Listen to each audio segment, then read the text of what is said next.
Hello everyone, let me welcome you all to the next lecture of this process control playlist.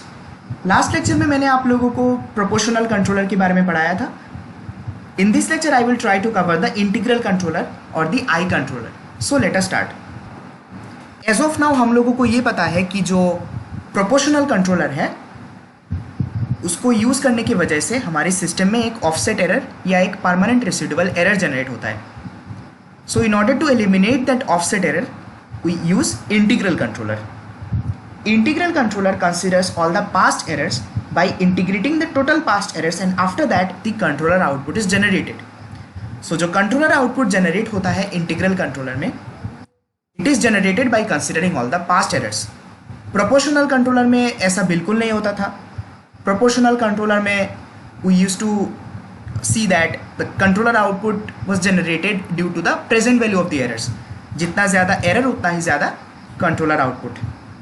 लेकिन integral controller में past errors consider होते हैं। Integral controller is also called the reset controller. Now let us find out the final expression for the controller output of an integral controller. Since we know that the controller output in case of an integral controller is directly proportional to the integral of the error, so we can write P proportional to the integral e dt plus P0. Here P0 is the initial value of controller output when error equals to 0. Now in order to remove this sign of proportionality, we can write, we have to put a constant of proportionality, right? So this constant of proportionality is called integral gain Ki. Now there is a relation between this integral gain Ki and reset time Ti, which is Ki equals to 1 by Ti. So in the next step we can write, by substituting 1 by Ti instead of Ki, we can write P equals to 1 by Ti into integral e dt plus P0. Okay, so this is the final expression for the controller output of the integral controller. Now let us see what is the integral controller's output graph. So error में हम लोग एक step signal देते हैं तो उसी step signal का integration होगा आउटपुट में we will get the integral of the step signal, which is the ramp signal. Okay, so if a step signal is given in a error, in the output we will get a ramp signal integral controller की case में। अगर आप लोगों को step signal या ramp signal के बारे में अंडरस्टैंडिंग नहीं है, if you guys are not familiar with this term step signal and ramp signal, please comment below. किसी एक लेक्चर पे हम लोग स्टेप सिग्नल, रैम्प सिग्नल क्या होता है, what are their expressions in terms of T, वो सब समझा देंगे। Okay, now let us proceed to the characteristics of I controller. Characteristics of I controller में हम लोगों को आई कंट्रोलर का एडवांटेज भी समझ आ जाएगा और उसका डिसएडवांटेज भी समझ आ जाएगा। We have to identify which point is an advantage of I controller and which point is a disadvantage for I controller. I controllers are never used alone. This is basically a disadvantage of I controller. Integral controllers हम लोग अकेले कभी use नहीं करते because they have very large dead time with slow response. Now integral controller improves the steady state response. This is an advantage, okay, but it does not respond for the transient state. This is a disadvantage. Now if you are not familiar with the steady state response and the transient state response, please look here. This is a transient and steady state response of a controller. Now we have to understand what is this. Basically एक controller का जो response होता है, this response is divided into two parts, transient state response and steady state response.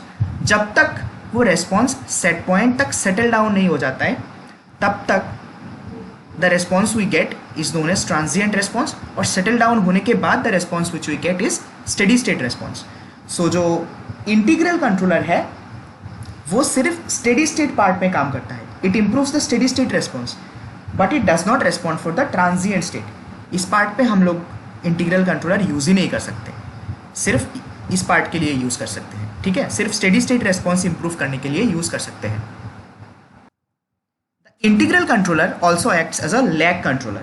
Lag because उसका dead time बहुत ज़्यादा होता है एंड रेस्पॉन्स बहुत स्लो होता है, सो थोड़ा लैग कर जाता है वो चीज़। That is why it's known as a lag controller. Low pass filter is basically the thing which passes the low frequencies, ठीक है, जिन फ्रीक्वेंसीज का वैल्यू कम होता है उनको पास करता है, लेकिन हाई फ्रीक्वेंसीज पास नहीं करता है. जो आई कंट्रोलर है, it adds poles to the system. Now what is a pole? Let us see. जो फाइनल एक्सप्रेशन होता है कंट्रोलर आउटपुट का इंटीग्रल कंट्रोलर में, this is equals to 1/ti into integral E D T plus P zero.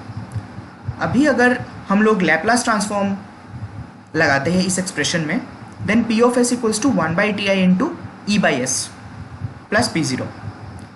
जब भी integration को हम Laplace transform करते हैं, then S comes in the denominator. अभी अगर जो एस है वो डिनोमिनेटर में रहता है, then the controller adds poles to the system. अगर जो एस है वो न्यूमरेटर में रहता है, then it adds zeros to the system. Okay, so in this way it adds poles to the system, the controller adds poles to the system. And जब भी systems में पोल्स ऐड होगा, उसका स्टेबिलिटी डिक्रीज हो जाएगा.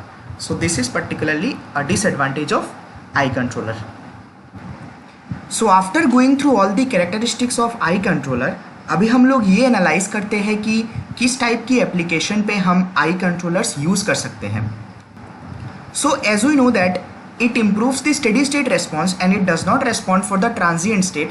So हम लोग I controllers उस पर्टिकुलर एप्लीकेशंस पे यूज़ कर सकते हैं जहाँ पे we need to improve the steady state response, and we need to like transient state response को या फिर ट्रांजिएंट स्टेट को हम इग्नोर भी करेंगे तभी कोई प्रॉब्लम नहीं होगा.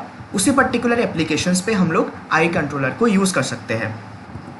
When we can compromise with the sluggish response and slow response of a controller, then we can use the eye controller. Okay, so अगर slow response होने की वजह से, sluggish response होने की वजह से, if we have no problem with that, then we can use eye controller. System में स्टेबिलिटी डिक्रीज होने के लिए, लाइक सिस्टम में स्टेबिलिटी डिक्रीज होने के बाद भी if we have no problem, then we can use I controller. Okay, so these are the particular applications or sort of applications of an eye controller. Next lecture में we will see the derivative controller or D controller. So आज के लिए बस इतना ही. That's all from the eye controllers point of view. Thank you. मिलते हैं अगले lecture पे.